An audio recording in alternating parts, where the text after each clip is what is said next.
안녕하세요. 사연에 빠지다의 DJ 민영입니다. 오늘 사연자는 가족을 위해 하마터면 자신의 본분까지 잊을 뻔했다가 정신을 번쩍 차리셨다는데요. 과연 어떤 사연인지 들어보겠습니다. 오늘도 두 가지 사연 준비되어 있는데요. 끝까지 함께 해주실 거죠? 그럼 오늘의 사연 바로 시작해볼게요. 구독과 좋아요 잊지 말고 꾹 눌러주세요. 안녕하세요. 저는 검사 출신 변호사로 일하고 있는 40대 남자입니다. 저는 최근 검사직을 그만두고 변호사 사무실을 개업했어요. 사무실만 개업하면 일도 많고 금방 정신없이 바빠질 줄 알았는데 제 착각이더군요. 검사를 그만둘 때 주변 선후배들이 그냥 그만두지 말고 붙어 있으라고 법원 밖으로 나오면 세상이 차갑다고 하더니만 그게 사실이더라고요. 제가 지금까지 40년 넘게 살면서 최근처럼 한가하게 살아본 건 처음이에요. 그동안은 매일 일에 치여서 항상 가정에 소홀한 남편, 애들 일에는 관심 없는 아빠, 부모님 일은 항상 뒷전인 아들이었는데 사무실 개업하고 마땅히 일이 많지 않다 보니 매일 칼퇴근은 물론이고 주말에도 매주 쉬었죠. 갑자기 달라진 일상에 놀란 건 저뿐만이 아니라 가족들도 마찬가지였어요. 매일 7시면 집에 들어오고 주말에도 항상 집에 있으니 다들 어색해하는 것 같더라고요. 한가해진 제 모습에 아이들은 좋아했지만 아내와 부모님께서는 걱정을 하셨습니다. 이번 주도 일이 별로 없어? 자꾸 이래서 사무실세나 제때 낼 수 있는 거야? 그러게 당신이라도 그냥 직장에 붙어 있으라니까. 변호사 사무실은 뭐 아무나 하는 줄 알아. 아내가 하는 말도 이해가 되는 게 아내는 약사예요. 아내도 본인이 약국을 운영하다 보니 수입이 불규칙합니다. 그런 와중에 저까지 잘 다니던 직장을 때려치우고 사무실을 내버렸으니 걱정이 이만저만이 아니었죠. 그럼 내가 대책도 없이 그만뒀을까봐? 나도 다 생각이 있으니까 걱정하지 마. 검사로 일할 때는 애들한테 신경 안 쓴다고 매일 다른 아빠하고 비교하더니만 이제야 좀 아빠 노릇 하려니까 왜 또 잔소리야. 애들하고 시간 많이 보내는 거야 좋지만 가장이 일은 해야지. 왜 그렇게 사람이 중간이 없어? 이렇게 한가한 것도 잠깐이야. 이제 조금 있으면 입소문 나서 금방 또 바빠질 거야. 그때 가서 또 애들하고 시간 안 보내니 어쩌니 그러지 말고 지금이라도 그냥 좀 쉬게 놔둬. 그때까지만 해도 시간이 지나면 금방 알아서 일이 잘 풀릴 줄 알았어요. 물론 저도 아내의 잔소리가 다 듣기 싫었습니다. 저도 지난 15년 동안 하루도 쉬지 않고 일만 하며 살았는데 적어도 몇 달은 여유 좀 부려도 되는 거 아닌가 싶어서요. 그런데 생각보다 입소문이 나는데 시일이 걸리더군요. 저는 변호사 사무실을 개업한 지 석 달이 넘도록 제대로 된 사건 하나 맡지 못하고 사무실에 파리만 날리고 있었어요. 모아둔 돈에 퇴직금까지 다 투자해서 사무실을 얻은 건데 이러다 망하면 어쩌나 싶더군요. 불안했던 저는 여기저기 변호사 동료들을 만나며 이런저런 정보를 얻으러 다녔어요. 그런데 이쪽 사정도 몇 년 전과는 많이 달라졌더라고요. 로스쿨 생기고 나서 워낙 젊은 변호사들이 많이 생기니까 이 시장도 많이 변했어. 우리도 가만히 넋놓고 있으면 안 되고 여기저기 사람들도 많이 만나면서 영업도 해야 돼. 뭐 영업? 아무리 시장이 변했다고 해도 그렇지 여기저기 돌아다니면서 명함이라도 뿌리라는 거야? 친구들의 이야기에 저는 놀라 말문이 막혔습니다.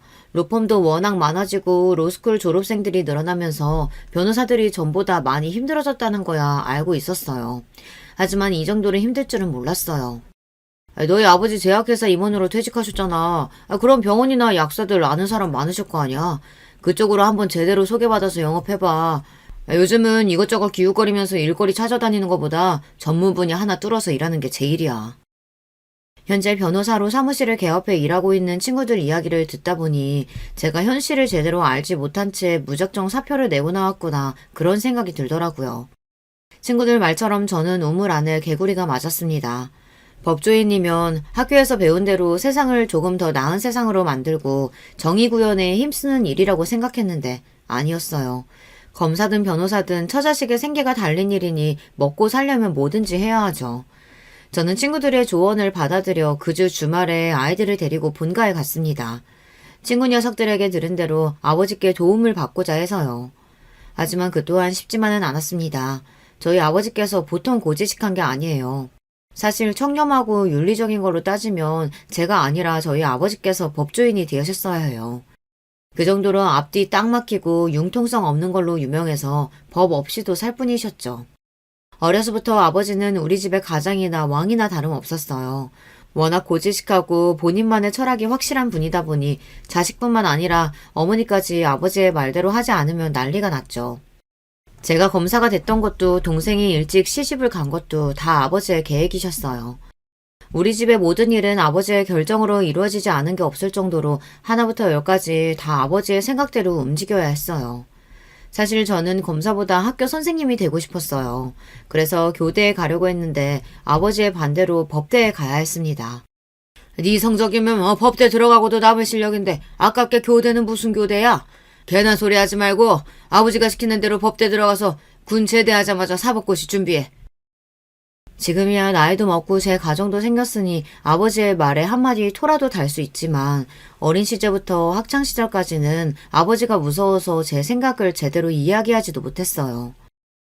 그래도 애가 고등학교 1학년부터 3년 내내 지망학교로 교대라고 쓸 만큼 선생님이 하고 싶다는데 자기가 하고 싶은 대로 좀 하게 놔둬요.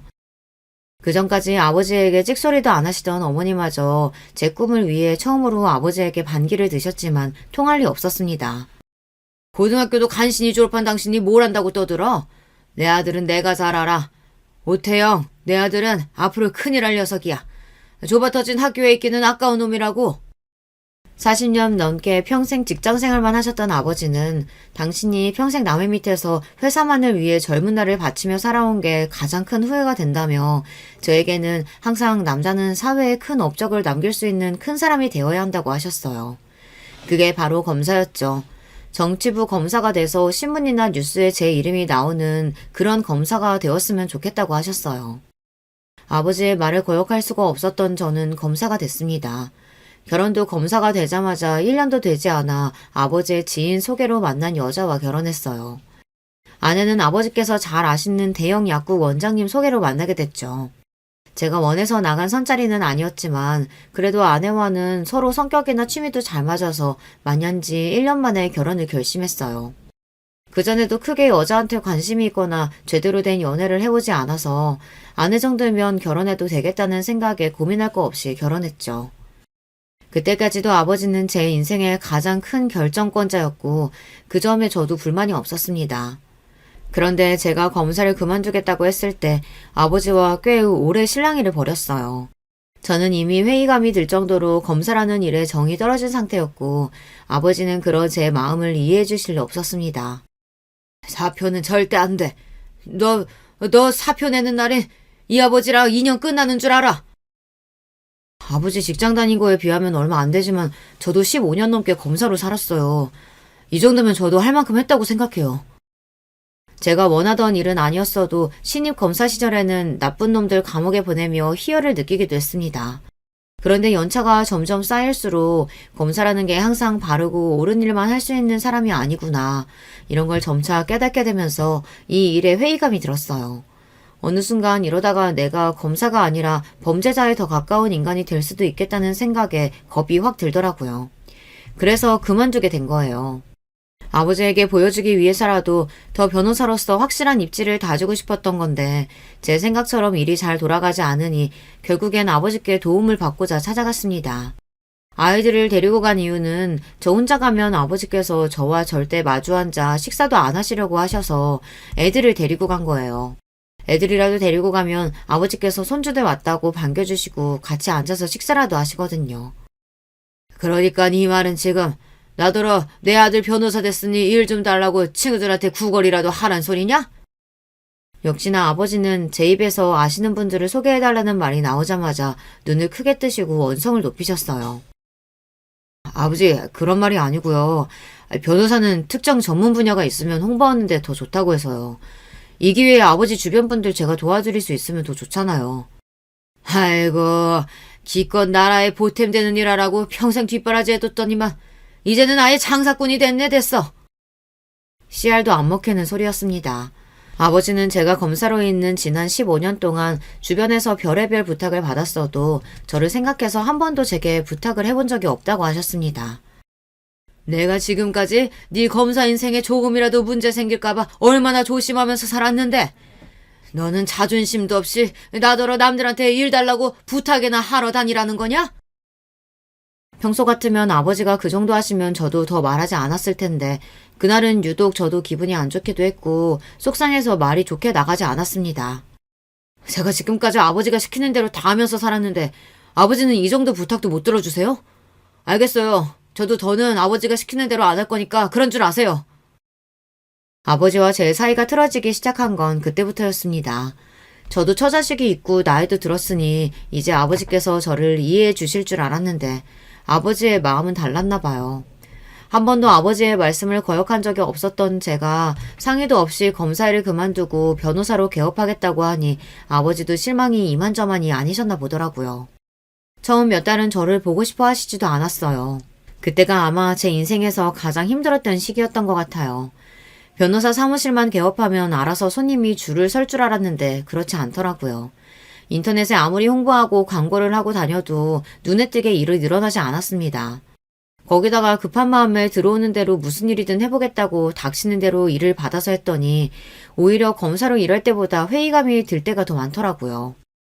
제가 그래도 사법고시 성적도 꽤 우수했고 검사로서의 위치도 괜찮았던 사람인데 일이나 구걸하러 다니고 변호하고 싶지 않은 범죄자들까지 변호하고 다니려니 하루하루가 쉽지 않았습니다.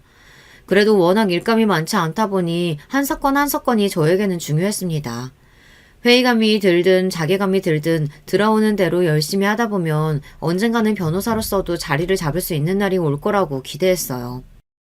제가 원래 이런 사람은 아니에요. 무엇보다 제 자존심이 가장 중요한 사람이었는데 저도 나이가 들기는 하는지 사람이 좀 변하긴 변하더라고요. 그전에는 아내가 조금만 듣기 싫은 소리를 해도 버럭버럭 소리를 지르고 다 귀찮아했었는데 검사 일을 그만두고 저도 별의별 일을 다 겪고 나니 나 자신보다 중요한 게 있다는 사실을 알게 됐습니다.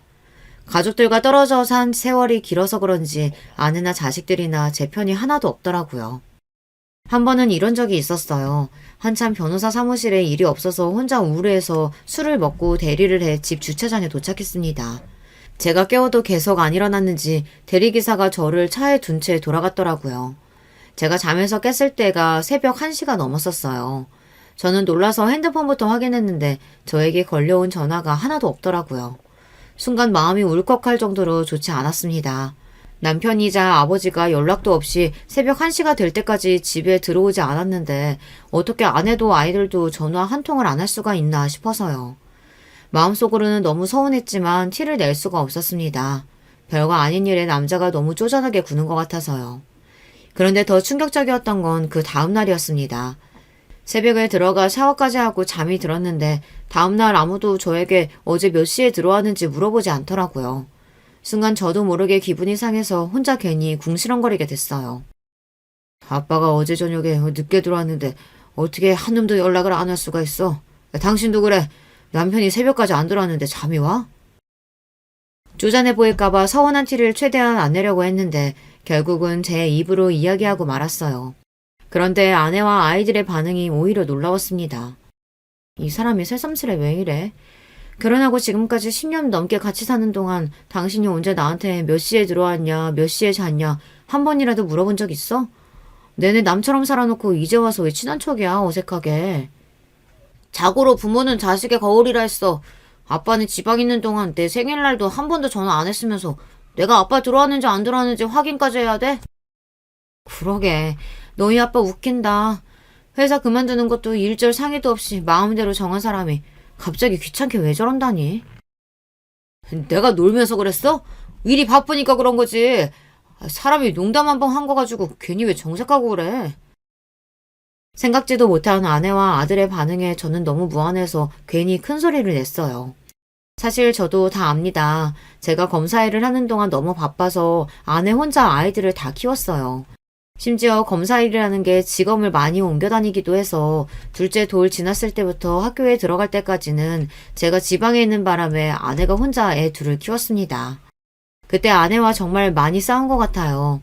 주말에도 일이 많으면 올라오지 못해서 2주에 한 번 집에 올까 말까였는데 오랜만에 만나서도 얼굴만 보면 서로 싸워서 한 번은 제가 한 달 동안 집에 안 올라온 적도 있었어요. 그런데 그때 하필이면 둘째가 열감기가 심하게 걸려서 아내가 혼자 고생했나 봐요. 그때부터였던 것 같아요. 아내가 저를 남보듯 하기 시작한 게요. 아빠, 그냥 할 말 없으면 말하지 마.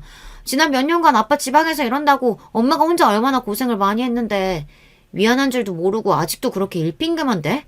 엄마는 뭐 일 안 하고 놀았냐? 딸까지 나서서 저에게 뭐라고 하는데 말문이 턱하고 막히더군요. 처음엔 이 집에서도 내 편이 아무도 없구나 싶은 마음에 서운하다가 순간 정신이 번쩍 들었어요. 마치 지금의 제 모습이 예전에 저희 아버지를 보는 것 같아서요. 어머니도 저도 동생도 아버지와 말이 통하지 않아 언젠부턴가는 아예 말도 안 하고 눈도 제대로 마주치지 않고 한 집에 살아도 남처럼 지냈거든요. 지금 생각하면 제가 너무 생각이 없었던 것 같아요. 아내는 혼자 약국에 출근하면서도 애 둘까지 키우느라 고생이 이만저만이 아니었을 텐데 당시에 저는 제 일이 너무 많고 잠도 제대로 못 자가며 일한다고 매일 힘들다고 짜증만 부렸던 것 같거든요. 저는 절대 아버지 같은 남편, 아버지가 되고 싶지 않았었는데 어느새 저도 아버지와 똑같은 어른이 되어 있었어요.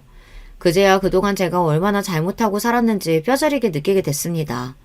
그러다 보니 어떻게든 제 힘으로 더 성공하는 모습을 가족들에게 보여주고 싶었어요.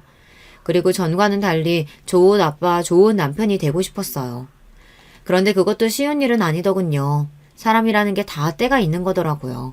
저 나름대로 아내에게 전보다 살갑게 대하고 아이들과도 잘 지내보려고 노력했지만 이미 서로의 마음에 쌓인 서운함과 실망감이 쉽게 해소되지는 않더라고요.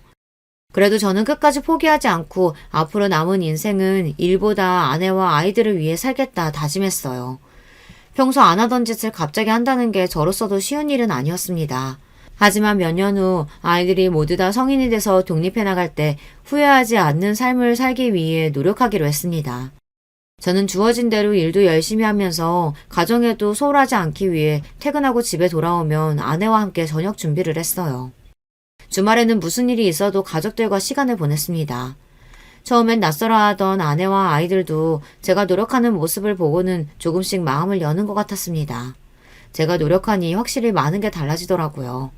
전에는 내가 나가서 뭘 하는지 언제 들어오는지 감심도 없던 가족들이 먼저 저에게 전화도 하고 주말에 같이 영화를 보러 가자고 하기도 했어요. 소소한 변화들이 저도 좋았습니다. 검사로 바쁘게 살 때는 제 가정보다 밖의 세상이 더 중요했어요. 말도 못하는 아이들에게 신경 쓰는 것보다 하루라도 빨리 검사로서 인정을 받는 게 더 중요한 제 목표라고 생각하고 살았습니다. 더군다나 그때는 매일 신경이 날카롭게 예민해져 있었고 뭘 해도 행복하지가 않았어요. 그런데 지금은 일이 잘 풀리지 않아도 가족들과 매일 일상을 함께 공유하는 것만으로도 스트레스가 풀리고 주말이 기다려지기도 했습니다. 그래서 맛있는 걸 보면 아내와 아이들이 떠올라 약속이 있더라도 얼른 포장해서 집에 가지고 들어가게 되더라고요. 저도 제가 이 정도로 변할 줄은 몰랐는데 서서히 달라지는 제 모습이 싫지만은 않았습니다. 그런데 저라는 사람을 가만 보면 멀티가 안 되는 사람인 것 같아요. 하나를 깨닫고 나면 꼭 하나를 잃어버리고 말죠. 변호사 사무실을 개업한 이후 아버지와의 관계가 대면대면하게 된 이후에는 부모님께 연락도 잘 안 드리고 찾아뵙는 일도 많이 줄었어요. 사실 가도 아버지께서 저를 본체도 안 하시고 외면하시니 저도 가기 싫더라고요. 명절 때도 잠깐 가서 제사만 후딱 지내고 도망치듯 일찍 와버렸어요. 그런데 명절이 지나고 며칠 뒤 오랜만에 여동생에게 연락이 왔더라고요. 오빠 너무하는 거 아니야? 아무리 바빠도 그렇지 명색이 명절인데 제사만 지내고 후다닥 갔다며? 나도 오빠한테 할 얘기 있어서 이번엔 좀 얼굴 보나 했더니 변호사 돼도 바쁜 거 똑같네 뭐. 그동안 제가 제 처자식 신경 쓸 겨를도 없이 살았었는데 동생이라고 달랐겠습니까? 이미 시집가서 애까지 낳고 사는 동생 안부까지 묻고 살 정도로 한가하지 않았었죠. 아버지가 나만 보면 으르렁거리시는데 가시방석 같아서 더 앉아있을 수가 있어야지. 근데 너는 나한테 무슨 할 말 있는데? 여동생은 사회생활도 안 해보고 일찍이 시집 가서 세상 물정을 잘 몰라요. 그래도 다행히 매제가 사업도 하고 집안도 괜찮아서 어려운 일 없이 잘 사는 걸로 알고 있었죠. 그런데 여동생이 뜬금없는 소리를 했어요. 오빠도 이제 변호사 사무실 개업했으면 이혼소송 같은 것도 변호하고 그런 거야? 결혼한 여동생 입에서 이혼 소리가 나오는데 반가울 오빠가 어디 있겠어요. 저는 얘가 갑자기 무슨 소리를 하는 건가 싶어 왜 그러냐고 물었습니다. 당연히 이혼 소송도 하지. 근데 네가 이혼 소송은 왜 궁금해하는데? 엄마한테 듣기로는 김서방이 매일 술만 많이 먹고 다닌다던데 혹시 무슨 문제 있어? 아니 문제는 무슨 그냥 친구 중에 물어보는 애들이 있어서 물어봤어. 나중에 만나면 다시 물어볼게. 싱겁기는. 오빠 요즘 엄청 열심히 일하고 있으니까 주변에 변호사 필요하다는 사람 있으면 무조건 소개해. 참, 매제는 사업 잘 돼가지? 매제한테도 사업하는데 힘든 점 있으면 바로 연락하라고 하고. 그 사람이 하는 일이야 항상 똑같지 뭐. 그리고 오빠, 아버지 요즘 소화도 자꾸 안 된다고 하시고 두통도 심하다고 해서 다음 주에 검사 받으려고 병원에 예약해뒀어. 시간 나면 한번 찾아뵙던지 전화라도 드려. 명절이라고 며칠 전에 다녀왔는데 뭘 또 가. 그리고 아버지가 머리 아프다고 하는 게 뭐 하루 이틀이야. 우리 마음에 안 드실 때마다 머리 지끈지끈하다고 원래도 진통제 달고 사시잖아. 그랬습니다. 바로 며칠 전 명절에 갔을 때도 저에게 일은 좀 많냐고 물으시길래 이제 조금씩 늘어나고 있다고 했더니만 양손으로 머리를 부여잡으시면서 짜증부터 내셨어요. 저 때문에 속이 답답해서 죽겠다고요.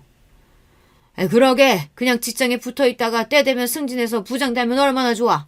왜 괜한 고생을 사서 하는지 내가 요즘 너만 생각하면 잠도 안 오고 머리가 깨질 것 같다. 남들은 아들이 변호사라고 하면 좋아서 여기저기 자랑하고 다니는데 아버지는 왜 자꾸 그러세요? 검사든 변호사든 제가 다 알아서 잘하고 있으니까 괜한 걱정하지 마세요. 저만 보면 듣기 싫은 소리를 하시니 저도 더는 듣기 싫어서 아버지와 대화하고 싶지 않았어요. 동생이 아버지를 모시고 병원에 간다는 이야기도 분명히 듣기는 했지만 동생이 알아서 하겠거니 하고 일절 신경 쓰지 않았습니다. 그런데 며칠 뒤 생각지도 못한 일이 벌어졌어요. 아버지께서 동생과 병원에 가기 며칠 전 혼자서 새벽 기도를 하러 가시다가 길에서 쓰러지셔서 급하게 병원으로 실려가셨어요. 아버지의 검사 결과는 좋지 않았습니다. 원래도 당뇨가 있으셨는데 신부정 증상이 있다고 바로 입원해야 한다고 했대요. 그런데 아버지께서 입원하신 지 하루 만에 발작을 일으켜 응급수술을 하던 중 돌아가셨습니다. 정말 하늘이 무너진다는 말이 바로 이런 상황을 두고 하는 말이더군요. 저는 우리 아버지만큼은 분명 100살까지 사실 줄 알았어요. 언제나 호랑이처럼 꼿꼿하시고 무서웠던 아버지께서 이렇게 허망하게 가실 줄은 정말 생각도 못했습니다. 저는 도대체 무슨 정신으로 장례를 치렀는지 모르겠어요. 아버지가 돌아가셨다는 게 장례가 끝날 때까지 믿기지 않아 내내 멍한 상태로 있었죠. 어머니도 동생도 혼절할 정도로 충격을 받아 장례식장은 온통 물음바다였어요. 장남인 제가 누구보다 강하게 어머니와 동생을 챙겼어야 했는데 저조차도 충격에 휩싸여 아무것도 하지 못했어요. 그때 아내와 아이들이 있어서 천만다행이라고는 생각이 들었습니다. 아내는 저는 물론 어머니와 동생까지 살뜰하게 챙겼어요. 거기다가 아직 어리다고만 생각했던 아이들도 어느새 제 옆에 서서 제 손을 잡고 의젓하게 조문객을 맞았습니다. 저는 제 가족을 위해서라도 정신 똑바로 차려야겠다고 생각하고 고개를 흔들어 정신을 차렸습니다. 제 인생을 통틀어 그날이 아마 가장 후회되는 순간이었던 것 같아요. 그동안 저는 제가 잘난 인간인 줄 알았습니다. 무엇보다 강하고 무엇보다 단단한 사람인 줄 알았어요. 그런데 아니었습니다. 저는 한없이 모자라고 부족한 사람이었어요. 이 나이 먹고도 아버지에게 제대로 말 한마디 하지 못해서 대면대면한 상태로 해결되지 않은 숙제를 떠안은 채 아버지를 떠나게 했습니다. 화가 났어도 자존심이 상했어도 조금만 참고 아버지와 차분하게 이야기를 나눴어야 했는데 매일 도망만 다니고 회피했던 제가 무엇보다 싫었습니다. 아버지께서 돌아가시고 나서 저는 많은 생각을 했습니다. 평소 아버지와 사이좋은 부자관계로 지냈던 건 아니었지만 그래도 저도 슬슬 나이가 드니 같은 가장으로서 아버지의 마음이 전부는 아니어도 이해가 되긴 되더라고요. 당시에는 아버지도 모두 다 저희를 위해서 내린 결정이었을 거예요. 가족을 누구보다 아끼고 사랑하지만 그들을 진심으로 위하는 방법을 잘 모르셨던 것뿐이었죠. 아버지 유품을 정리하던 중 아버지께서 돌아가시기 전까지 적으시던 일기장을 찾았어요. 아버지께서 남기신 일기장을 읽으면 읽을수록 이게 정말 우리 아버지가 적은 게 맞나 싶었습니다. 그 정도로 아버지가 적은 내용이 아닌 것 같았어요. 일기장에는 온통 가족들을 걱정하고 위하는 마음이 그대로 담겨 있었습니다. 아내고 딸이고 둘 다 마음이 약하고 여려서 걱정이다. 그래도 아들이 있어서 다행이다. 언제나 똑똑하고 현명한 우리 아들이 어련히 알아서 아내와 태미 잘 챙길 거라 믿는다. 평생 엄마나 여동생에게 말이나 행동 모두 다정하게 구신 적도 없는 아버지였지만 그래도 항상 마음으로는 걱정하고 계셨는지 돌아가시기 직전까지 어머니와 동생을 걱정하시며 제가 알아서 잘 할 거라고 믿고 계시더라고요. 아버지의 일기장은 저의 보물 1호가 됐습니다. 아버지와 제 사이에 정이라고는 없다고 생각했었는데 그 일기장을 보고 나서는 아버지께서 저를 얼마나 소중하게 생각하셨는지 알겠더라고요. 아버지의 일기장이 효과가 있었던 게 그 전에는 나 사느라 바빠서 어머니나 동생을 돌봐야겠다는 생각조차 안 했었는데 그래도 아버지 돌아가시고 나서는 확실히 전보다 어머니나 동생이 마음이 쓰이긴 쓰였어요. 아버지 말대로 엄마나 동생 둘 다 저랑 달리 마음도 약하고 힘든 일이 있어도 잘 말을 안 하는 성격이라 제가 더 자주 챙기려고 노력했죠. 그러던 중 생각지도 못한 일이 벌어졌습니다. 그날은 어머니 생신이 지난 지 며칠 되지 않았을 때였어요. 아버지가 돌아가시고 나서 처음으로 맞는 어머니 생신이라 이래저래 마음이 쓰여서 가족들 모두를 우리 집으로 초대했어요. 어머니도 처음엔 아버지 돌아가신 지 얼마나 됐다고 생일을 챙기냐고 하셨지만 막상 집에 모두 모이니 어머니도 덜 우울해하시고 손주들 재롱에 미소도 지으셨습니다. 어머니도 어머니였지만 그날 여동생이 더 신경 쓰였던 게 동생 얼굴이 너무 좋지 않았어요. 원래도 입이 짧고 먹는 걸 즐겨하지 않는 애라 워낙 몸도 마르고 잔병치레도 달고 사는 애예요. 평소에도 컨디션이 좋을 때보다 좋지 않을 때가 많은 앤데 그날은 유독 말도 없고 힘도 없는 게 걱정이 되더라고요. 그래서 며칠 후 회사 근처에서 동생이 좋아하는 빵을 사서 퇴근길에 잠깐 들렸어요. 여동생이 다른 건 몰라도 어려서부터 빵이라면 자다가도 벌떡 일어났거든요. 일이 늦어져서 시간이 늦었길래 빵만 잠깐 주고 가려던 참이었습니다. 그런데 초인종을 눌러보니 조카가 나오더라고요. 늦은 시간인데 동생이랑 매제 둘 다 집에 없다네요. 외삼촌, 엄마 아빠가 술 마시고 온다고 해서 차 가지고 데리러 나갔어요.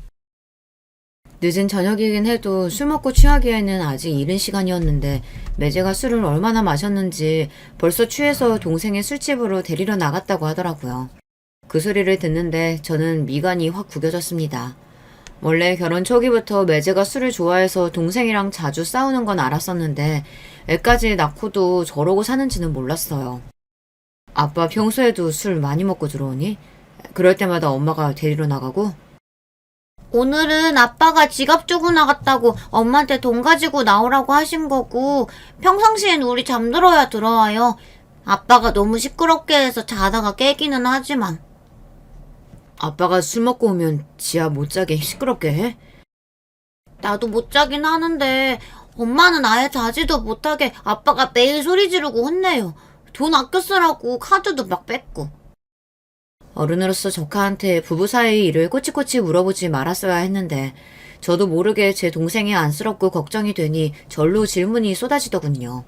시간이 꽤 늦고 조카가 하품하며 졸려하는데도 동생이 돌아오지 않길래 제가 방에 들어가 조카를 재우고 나왔습니다. 그때였어요. 동생이랑 매제가 도착했는지 현관문을 열고 들어오더군요. 저는 자리에서 일어나 현관으로 나가려고 했어요. 그런데 그때 생각지도 못한 소리를 듣고야 말았습니다. 내가 너 이럴 줄 알았어. 카드 내역 확인 안 했으면 어쩔 뻔했어. 남편은 하루 종일 나가서 개고생해서 돈 버는데 마누라라는 건 말도 안 하고 엄마 생일 선물로 30만 원을 써?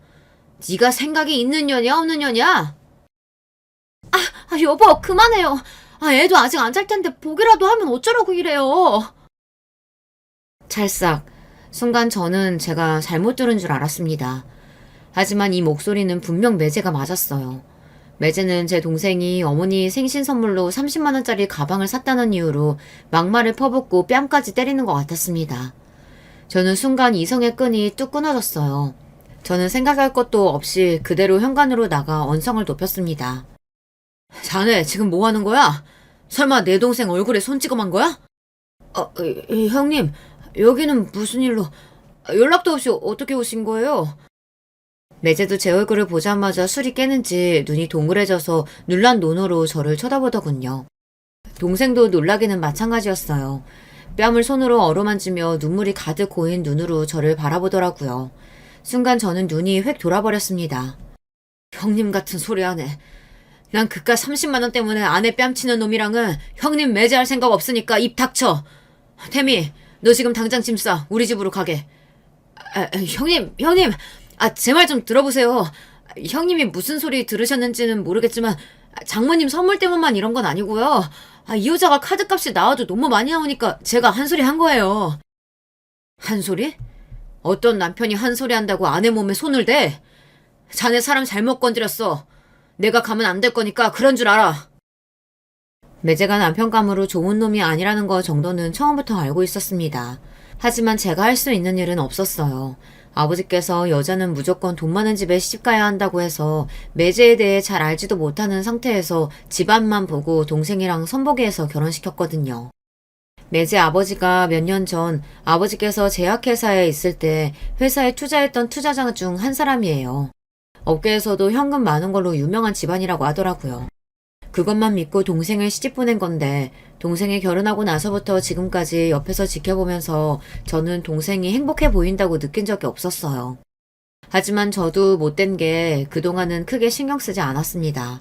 부부라는 게 원래 다들 그런 거라고 생각했으니까요. 저도 선봐서 한 결혼이었지만 그래도 1년 연애하고 서로 좋아서 결혼해 자식도 낳고 살다 보니 미운정 고운정 다 들어 이제는 싸우지도 않고 살아요.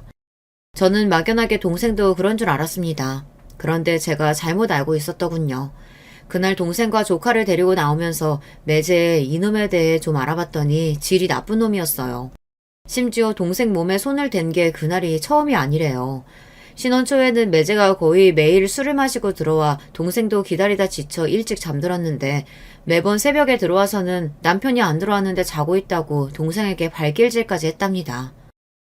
애도 못 낳는 게 데리고 살아주면 고마운 줄 알아야지. 남편이 안 들어왔는데 코까지 골고 자고 있어? 너는 친정에서 이렇게밖에 못 배웠냐? 동생이랑 매제가 20대 중반에 결혼을 일찍 했어요. 그것도 다 아버지의 계획이었죠. 동생이 대학 졸업하고 마땅한 직업 없이 집에서 놀고 있으니 보기 싫어서 후딱 시집 보내버린 거예요. 아버지가 하시는 일에 동생네 사돈네가 필요해서이기도 했고요. 이제와 생각해보면 당시에 동생이 결혼하고 싶어 하지 않았던 것 같아요. 선보고 와서 결혼은 아직 이른 것 같다고 조금 더 생각해보면 안 되냐고 어머니에게 이야기하는 걸 저도 들은 것 같거든요. 하지만 그런 이야기를 들어줄 아버지가 아니었습니다. 오히려 아버지는 젊을 때 시집가서 자리 잡고 얌전히 애 키우고 살라고 했어요. 그렇게 부모들이 서둘러 우격다짐식으로 시킨 결혼이었으니 당연히 행복할 리 없었습니다. 제가 알기론 동생이 결혼하고도 5년 넘게 아이가 생기질 않아 엄마도 아버지도 걱정하셨던 기억이 나요. 그 이후에서야 아이가 생겨서 어머니께서 다행이라고 안도하셨거든요. 그런데 이번 일로 동생에게 들었는데 동생이 일부러 애를 가지지 않은 거랍니다. 결혼이야 부모님의 성화에 어쩔 수 없이 했지만 아이에 대한 부분은 본인도 겁이 나고 매제에 대한 확신이 없어서 천천히 가지려고 했었대요. 그런데 아이가 생기지 않자 매제가 술만 취하면 자꾸만 동생에게 언성을 높이며 아이가 생기지 않는 게 동생 탓이라고 했답니다. 특별히 병원에서 검사한 것도 아닌데 말이죠. 저는 동생의 말을 들으면 들을수록 마음이 더 답답했습니다. 너는 뭐가 부족해서 저런 놈한테 맞으면서도 참고 산 거야. 설마 애 때문에 참고 산 거야? 오빠는 나에 대해 몰라서 그런 소리 하는 거야. 오빠야 공부도 잘했고 알아서 잘 살았지만 나는 아니잖아. 아버지가 평생 나 볼 때마다 오빠랑 비교하면서 얼마나 한심하게 생각했는데 대학 졸업하자마자 아버지가 시집이라도 가서 집에 보탬 돼야 한다고 매일같이 얘기하셨어. 그렇게 한 결혼인데 내가 어떻게 이혼을 해. 아무리 아버지가 무서워도 나나 어머니한테는 말을 했어야지. 그럼 최소한 우리라도 도와줬을 거 아니야. 내가 말을 안 했을 것 같아? 남편이랑 시댁 때문에 힘들다고 친정에 갈 때마다 이야기했어. 근데 아버지도 엄마도 사업하는 사람들 다 그렇다고 이해하라고 했다니까. 아버지가 그러시는 게 어디 하루 이틀이야? 나한테라도 말했어야지. 명색이 오빠가 검사인데 동생이 맞고 사는 것도 몰랐다는 게 말이 돼? 오빠가 검사라서 말 못한 거야. 아버지가 그러시더라. 행여나 오빠 얼굴에 먹칠할 짓 하지 말라고. 저는 동생의 말에 돌아가신 아버지의 목소리가 그대로 들리는 것 같았습니다. 동생 말이 맞아요. 아버지라면 충분히 그렇게 말하고도 남을 뿐이에요. 하지만 저는 까마득하게 몰랐습니다. 동생이 결혼해 매제와 사는 동안 매일 버티며 참고 살았는데 하나밖에 없는 오빠가 전혀 모르고 있었어요. 알고 보니 동생도 매제에게서 벗어나기 위해 매제와의 문제를 부모님께 말씀드리고 이혼하고 싶다고도 말씀드렸는데 부모님께서 들은 척도 안 하셨나 봐요. 매제가 동생이 돈 쓰는 거 가지고 매번 언성을 높이고 물건을 던지기도 했는데 그런 이야기를 부모님께 할 때마다 심각하게 생각하지 않으셨대요. 오히려 한 번씩 부부싸움 하는 거 가지고 쪼르르 친정에 온다고 뭐라고 하셨답니다. 네가 얼마나 하는 짓이 마땅치 않으면 김서방이 그러겠어? 내 딸인데도 너 하는 짓 보면 나도 답답해 죽겠다. 난 김서방 그러는 거 다 이해된다. 아버지, 딸이 죽어도 그 남자랑은 못 살겠다는데 말을 꼭 그렇게 하셔야겠어요? 그 사람 나 나가서 일 못하게 하면서 돈도 하나도 안 주고 카드 덜렁 한 장만 주고는 1,000원 한 장 쓰는 거 가지고도 매일매일 간섭하고 화만 내요. 김서방이 오죽하면 그러겠냐? 네가 매일 허투루 돈 쓰고 낭비하니까 그러는 거지. 네가 사회생활을 안 해봐서 모르는데 남자들 나가서 돈 버는 거 힘들어. 내가 무슨 돈을 허투루 쓰고 낭비를 한다 그래요. 나 그럴 돈도 없어요. 엄마, 제발 엄마라도 내 편 좀 들어줘요. 나 진짜 지겨워서 못 살겠다니까. 그러게, 애라도 하나 빨리 낳으라고 했잖아.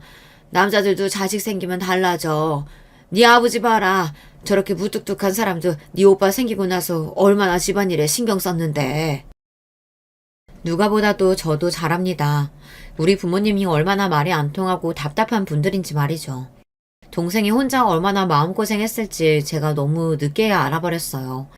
평생 내 편이어야 할 부모님마저 동생을 외면했으니 동생도 결국은 포기하고 잔뜩 기가 죽어서는 매일 당하고만 산 거예요. 저도 이제야 알게 된 거고요. 더군다나 동생이 모든 걸 포기하고 싶었던 순간 조카가 생겼답니다.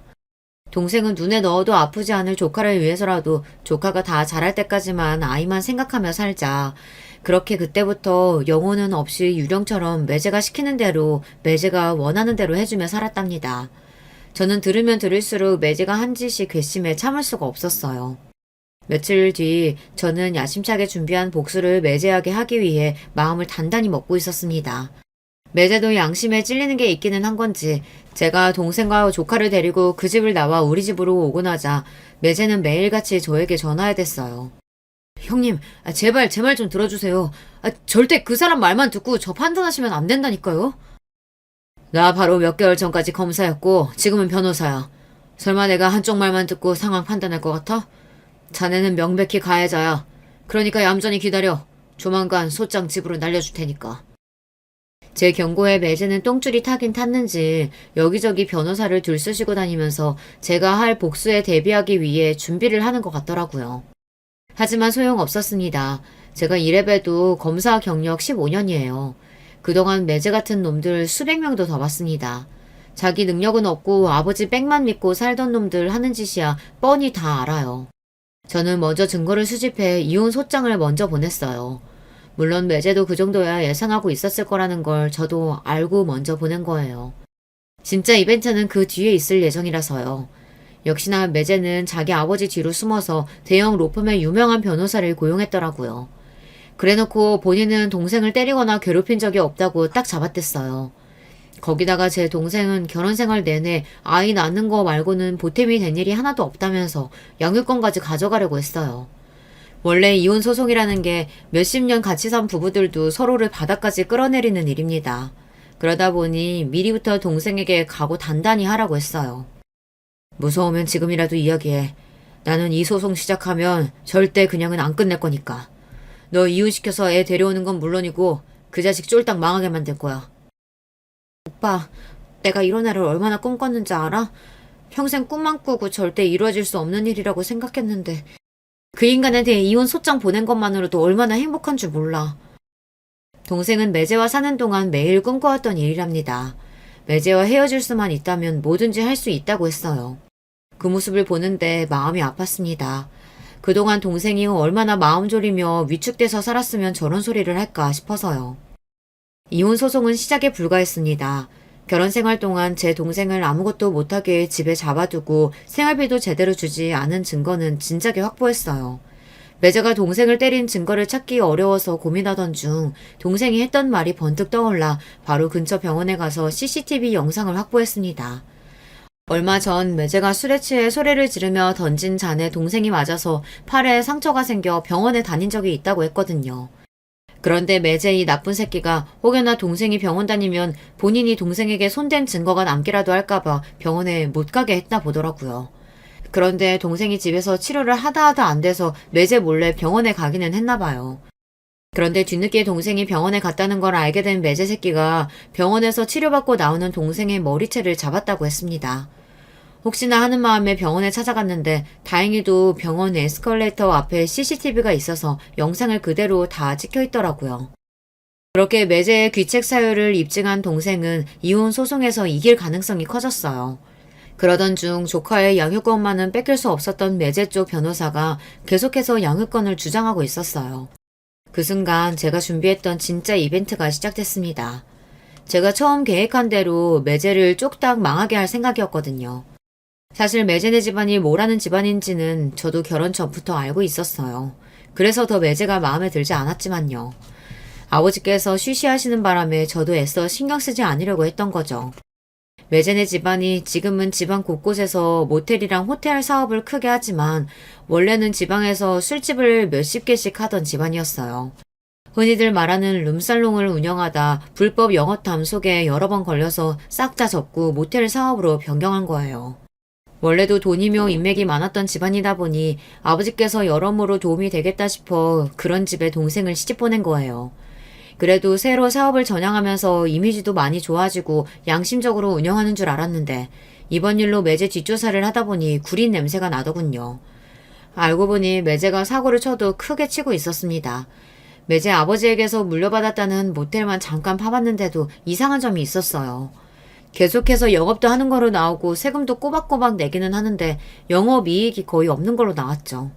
더군다나 가장 이상했던 건 모텔에 방이 없다는 겁니다. 경기도 외곽의 조용한 동네에 있는 모텔인데 항상 전화하면 방이 없다고 했어요. 저는 아무래도 이상해서 매제가 운영하는 모텔 근처 관할서에 조사를 의뢰했습니다. 얼마 되지 않아 바로 매제의 뒷더미를 잡고 말았어요. 글쎄 그 모텔에서 불법으로 BJ들을 고용해서 불법 방송을 한 거예요. 심지어 남자들을 방송으로 유인해 돈까지 뜯어내는 등 별의별 짓을 다 했더라고요. 도저히 더러워서 제 입에 올리고 싶지도 않아요. 이미 피해자도 많은 사건이라 제가 손 쓰지 않아도 증거는 차고 넘쳐 매제는 바로 구속됐습니다. 덕분에 양육권은 동생에게 넘어왔어요. 지난 1년 넘게 동생과 저는 소송만 진행하느라 하루도 다리를 뻗고 잡은 적이 없었어요. 매제나 매제네 집안이나 보통 집안이 아니다 보니 혹시나 저나 동생에게 복수라도 할까봐 무서웠거든요. 그나마 다행이었던 건 매제네 아버지, 동생 시아버지께서 매제보다는 나은 분이라는 겁니다. 그 전에 술집을 하면서 불법적인 일을 저지르긴 했어도 새로 사업을 변경하면서 돈도 많이 벌고 이미지 변화에 힘쓰고 계셨는데 아들이 이런 대형 사고를 쳤으니 많이 놀라셨나 보더라고요. 저는 당연히 매제가 한 짓을 매제네 집안에서도 알고 있는 줄 알았는데 전혀 모르고 계셨는데요. 매제가 혼자 저지른 짓이었습니다. 내가 우리 며느리 볼 낯이 없어서 창피한 무릅쓰고 변호사님한테 연락했어요. 사돈이 돌아가시면서 내 딸 잘 부탁한다고 그렇게 부탁했는데 내 자식 놈이 이런 짓까지 저질렀으니 앞으로 내가 죽어서도 사돈 얼굴을 볼 수가 없네요. 혹여나 그놈 출소한다라고 해도 절대 우리 며느리랑 소녀 앞에 나타나지 못하게 할 테니 걱정하지 말고 마음 놓고 살라고 전해줘요. 힘든 일 있으면 꼭 나한테 연락하라고 하고요. 그래도 매제 아버지라는 사람은 말이 좀 통하더군요.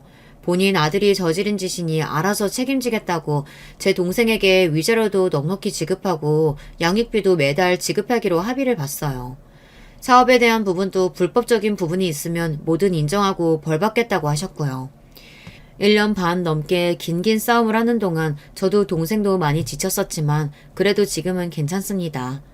동생과 조카도 이사해서 잘 살고 있고 동생도 새로 일자리를 구하기 위해 자격증 시험 공부도 하고 있어요. 이혼 소송을 시작할 때는 마음 약한 동생이 이 힘든 싸움을 잘 견뎌줄 수 있을까 내심 걱정했었는데 끝까지 잘 해내는 모습을 보니 대견하더군요. 그리고 가장 신기한 건 바로 접니다. 그동안 저도 많이 변했어요. 평생 앞에 주어진 일만 생각하며 앞만 바라보며 살아왔는데 동생의 일을 같이 해결하는 동안 사람이 사는 데 있어 가장 중요한 건 역시나 가족이라는 생각이 들더라고요. 아무리 바빠도 우리 가족과 동생과 조카, 그리고 어머니와 함께 한 달에 한 번은 무조건 모두 모여 밥도 먹고 여행도 가고 해요. 물론 만날 때마다 티격태격 싸우긴 하지만 그래도 이제는 전처럼 서로 미워하진 않아요. 이런 모습을 하늘에서 아버지도 뿌듯하게 바라보고 계시겠지 싶습니다. 앞으로는 저희 가족의 앞날에도 꽃길만 펼쳐질 거라고 응원하는 댓글 많이 남겨주세요. 끝까지 저희 이야기 들어주셔서 감사합니다. 여러분의 가정도 언제나 편안하시길 바랄게요. 안녕하세요. 요즘처럼 오락가락하는 날씨에 괜스레 마음까지 뒤숭숭해지는 날입니다. 뭐 하나 진득하게 해봐야 하는데 날이 후덥지근하니 만사가 귀찮고 뭐 좀 해보려 문을 열고 나가면 비가 쏟아져서 하루를 망치는 것 같은 때죠. 그렇게 시시각각 바뀌는 환경에 영향을 덜 받을 수 있도록 더 굳은 다짐으로 나아가야겠다고 오늘도 마음먹어 봅니다. 그래서 이렇게 무더운 날씨에도 노트북 앞에 앉아 오랜만에 타자를 띄엄띄엄 써보고 있습니다. 전부터 꼭 한번 보내보고 싶었던 사연을 쓰기 위해서요. 반갑습니다. 나이가 들다 보면 자기소개를 할 기회가 많지 않아서 뭐라고 저를 설명해야 할지 모르겠지만요. 저는 60대 초반의 평범한 여성입니다. 수다스럽고 얄밉지만 웃긴 남편, 순둥이 같은 강아지, 이렇게 셋이서 살고 있어요. 우리 부부 사이엔 딸아이 하나가 있는데 같은 동네에서 홀로 살고 있고요.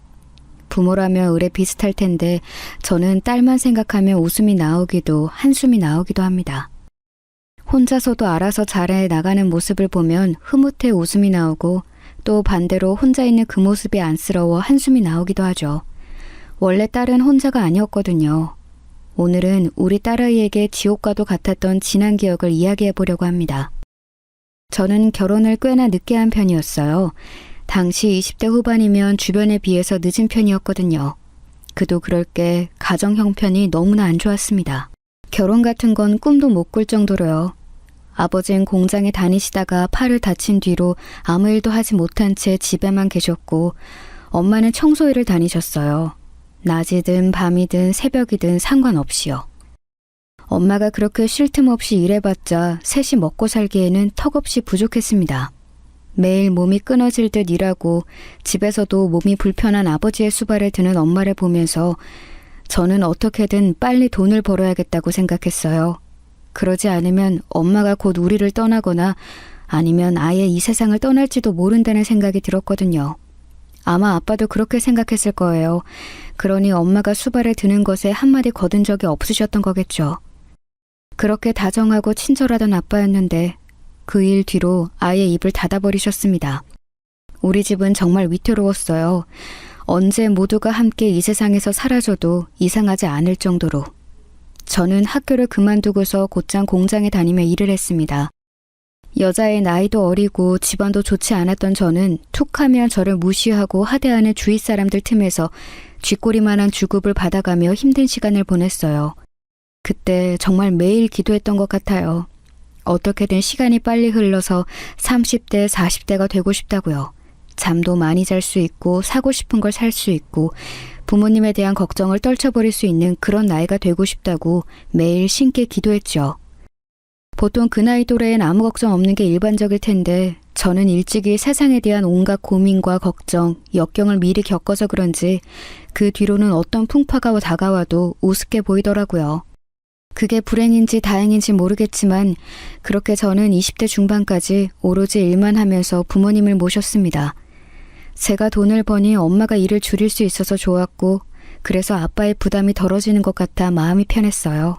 실제로 집안 분위기도 많이 좋아졌고요. 살기 힘든 건 여전한데 서로의 짐을 나누고 있다는 사실만으로 든든한 마음이 들기도 하더군요. 엄마는 일만 하는 저를 보면서 이제 시집 갈 때도 됐는데 다른 일을 알아보는 건 어떠냐고 말씀하셨죠. 그때마다 저는 다른 일 구하기엔 제가 배움이 짧고 결혼 같은 거 생각 안 하고 있다고 웃으며 대답했습니다. 결혼 자체가 싫다기보다는 지금 저에겐 과분한 욕심이란 걸 아니까요. 결혼해서 만약 다른 집으로 가면 우리 집은 누가 봐주겠어요. 제가 가장이나 마찬가지인데 그 생각을 하면 지금의 삶을 유지하는 게 맞다는 생각이 들었습니다. 물론 저도 아쉬웠죠. 꽃같은 20대에 연애 한번 안 해보고 어두컴컴한 공장 하늘만 바라보면서 세월을 보내야 한다는 게. 하지만 인생은 늘 그렇게 두 가지 모두를 가져갈 수 없더라고요. 하나를 선택하면 그 정도 값어치에 상응하는 다른 하나를 포기해야 하는 게 인생의 법칙이란 걸 저는 일찍이 알고 있었습니다. 그렇게 20대 후반이 됐을 무렵 저에게 처음으로 다가온 사람이 있었어요. 다른 공장에서 단기 파견 온 직원이었죠. 그 사람은 일반 사무직이었고 잠깐 현장을 살피는 일을 하던 사람이었어요. 겉으로 보기엔 밝고 쾌활해 보이는 게 전부였어요. 깊게 생각해 볼 일은 없었죠. 저와는 몇 번 오가면서 일에 관한 대화를 한 게 다였으니까요. 그런데 어느 날 제가 퇴근하고 날 때까지 기다렸다가 따라와서는 같이 밥을 먹자고 하는 겁니다. 둘이 밥 한 번 먹는 걸 꼭 해보고 싶었다고요. 쑥스럽지만 그때까지 남자와 사적인 이야기를 하거나 따로 밥을 먹은 적이 한 번도 없었거든요. 다행히 부담스러워서 어색해서 거절했죠. 그런데 사람이 부끄러움도 없는지 왜 싫으냐며 끈질기게 따라붙더라고요. 자신감이 대단한 사람이었어요. 자신이 싫을 이유가 없는데 왜 그러냐는 식이었죠. 이것 또한 다행인지 불행인지 모르겠지만 저에겐 괜찮은 남자의 기준이 없었어요. 만나본 적이 없으니까. 그러다 보니 본인의 입으로 자신이 괜찮다고 대놓고 이야기는 그 사람의 말을 쉽게 믿게 된 거죠. 정말 그런가 싶은 마음으로 제안을 수락하게 되었는데 그게 시작이 되어 결국 결혼까지 하게 되었네요. 그야말로 번갯불에 콩 구워 먹듯이 했죠. 알고 보니 남편은 저보다 한 살이 어리더라고요. 머리에 피도 안 마른 조그만 놈이 그렇게 와서 치댄 거였죠. 어이가 없어서. 나이를 알고 결혼이 망설여졌지만 남편은 뭔가 확신이 든다고 했어요. 저와 달리 남편은 여러 사람을 만났었고 결혼에 대한 생각도 늘 진지하게 하고 있었다고 했거든요. 믿어도 될진 모르겠지만 저를 만나고서 처음으로 가정을 꾸리고 싶다는 생각을 했다는 겁니다. 그 말에 홀라당 넘어가 버려서 결혼까지 하게 된 거죠. 미우나 고우나 지금까지 함께 살고 있지만요. 가끔 가만히 생각해보면 그때 그 말이 아예 거짓말은 아니었다는 걸 알아요. 남편은 제 생각보다 더 가정적이고 다정한 사람이었거든요. 부어라 마셔라 술을 먹는 타입도 아니고 담배도 피지 않고 친구도 별로 없어서 외출이 잦은 편도 아니었어요. 일이 끝나면 곧장 집으로 달려왔고 주말엔 저와 함께 시간을 보내기 위해 노력하는 사람이었어요. 물론 싸우기도 싸우고 여러 가지 문제가 안 맞아 다툴 때도 많았지만요. 그럼에도 함께 있으면 즐겁고 평생 그럴 거라는 믿음을 주는 사람이었습니다. 그렇게 신혼을 보내다가 30이 되었을 무렵 아이를 갖게 되었습니다. 당시 친정 부모님이 정말 많이 좋아하셨어요. 몰랐는데 사실 손주를 엄청 보고 싶어 하셨더라고요. 제가 부담을 가질까봐 말을 안 하셨지만 결혼을 하게 된 것도 아이를 갖게 된 것도 정말 다행이라고 천운이 따라줬다고 말씀하실 정도로 바라던 일이셨나 봐요. 그래서 저도 정말 많이 기뻤어요. 비록 아이가 5살이 되기도 전에 두 분 다 세상을 떠나셨지만 그 품에 아이를 안겨드릴 수 있었던 것만으로 다행이라고 생각합니다. 물론 아직도 가끔씩 딸아이가 훌쩍 커서 어느새 어엿한 어른 모습이 된 걸 보면서 우리 엄마 아빠가 보면 얼마나 좋아하셨을까 하는 생각이 들기도 합니다. 잘 자란 손녀를 보면 참 기특해 하셨을 텐데 부모님이 세상을 떠난 나이를 제가 훌쩍 넘기고 보니 오히려 더 자주 생각이 납니다. 그렇게 평생을 내내 고생만 했는데 뭐가 그리 급하다고 일찍 가셨을까 싶어서요. 원망도 되고 안쓰럽기도 하고 서글프기도 하지만 인생은 원래 그런 거겠죠. 아이를 키우면서는 시간이 어떻게 흘러갔는지 모르겠어요. 어릴 적 내일 아침에 눈 뜨면 40이 되길 바랐는데 말이죠. 그 꿈이 정말 실현된 것만 같았어요. 어느 날 눈을 떠보니 제가 40이 훌쩍 넘어 있더라고요. 그게 다 아이를 키우면서 시간 개념이 사라진 것 같아요. 아이를 보는 고단함에 아이가 크는 걸 보는 즐거움에 아이가 내 마음처럼 되지 않을 속상함에 하루하루를 보내다 보니 어느새 거울 안에 저는 주름이 가득해진 중년의 모습이었습니다. 남편 또한 어느새 배 나온 중년의 남성이 되었고요. 그 모습이 밉지 않고 애틋한 걸 보니 함께 늙어간다는 게 이런 거구나 싶었네요. 아이는 어느새 교복을 입는 나이가 되었고 말로만 듣던 사춘기, 질풍노도의 시간까지 무사히 잘 넘겨주었습니다. 사실 딸아이 자랑을 하자면 끝도 없어요. 눈에 넣어도 안 아플 것 같다는 말이 실제로 가능하다는 걸 우리 아이를 보면서 알게 되었거든요. 딸은 어렸을 때부터 정말로 어름스럽고 신중하면서도 아이 같은 순수함이 있었어요. 한 가지 일화를 얘기하자면 어릴 적에 아이가 학원이 끝날 시간에 맞춰 데리러 간 적이 있었어요. 비가 갑자기 엄청 쏟아지기 시작해서 우산을 들고 서둘러 갔는데 학원 앞에 있어야 할 애가 안 보이더라고요.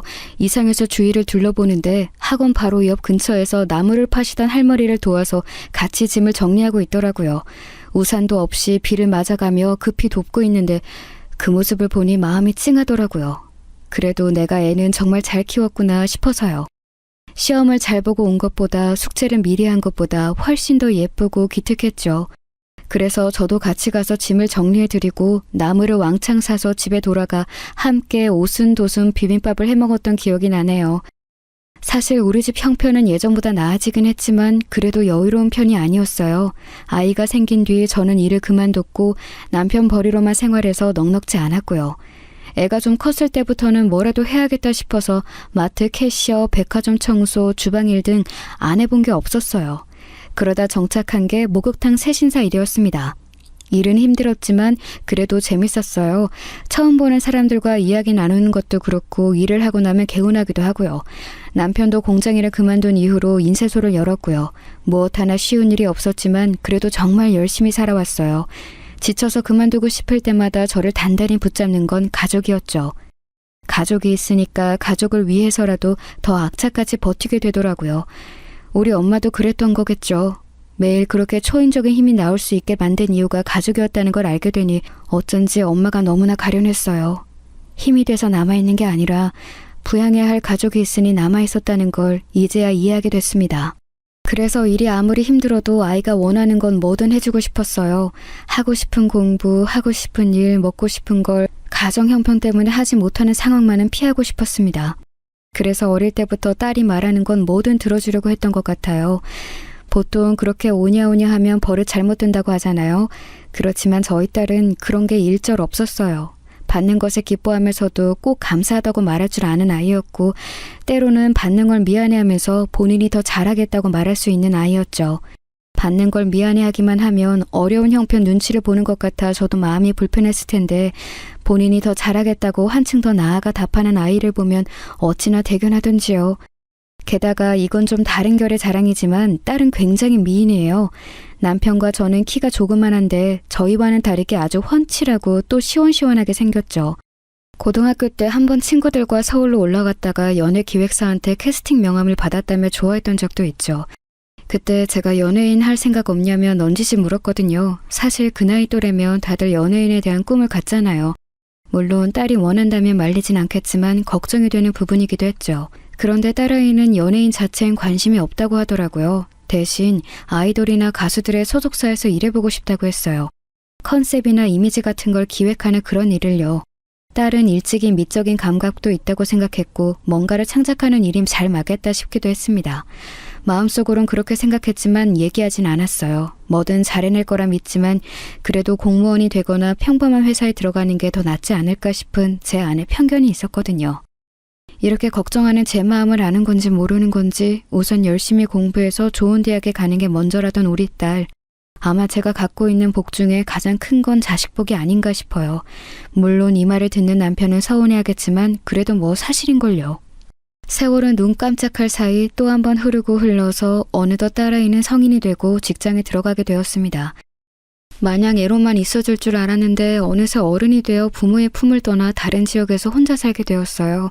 아이가 20살이 되어 처음 자취방에 데려주던 날 짐을 내려놓고 딸아이를 그 집에 혼자 두고 올라오는 길에 어쩜 그렇게 눈물이 나던지 혼자 있을 아이가 걱정되기도 하고 아이의 방이 너무 작아서 미안하기도 하고 이젠 다 큰 것 같아서 세월이 무색하기도 하고 참 복잡 미묘하더라고요.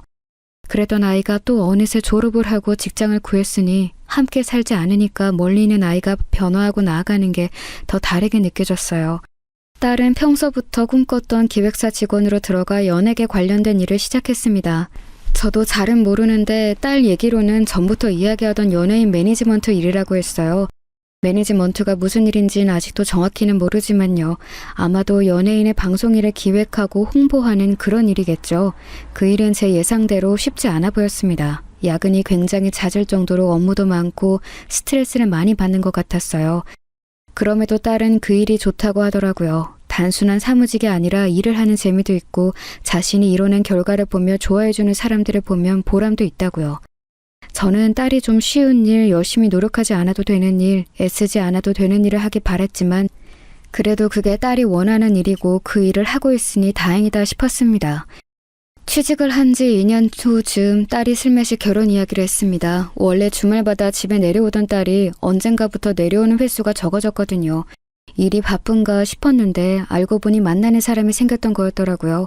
저에게 슬그머니 남자친구 이야기를 하는데 생각보다 진지하게 만남을 이어가고 있었어요.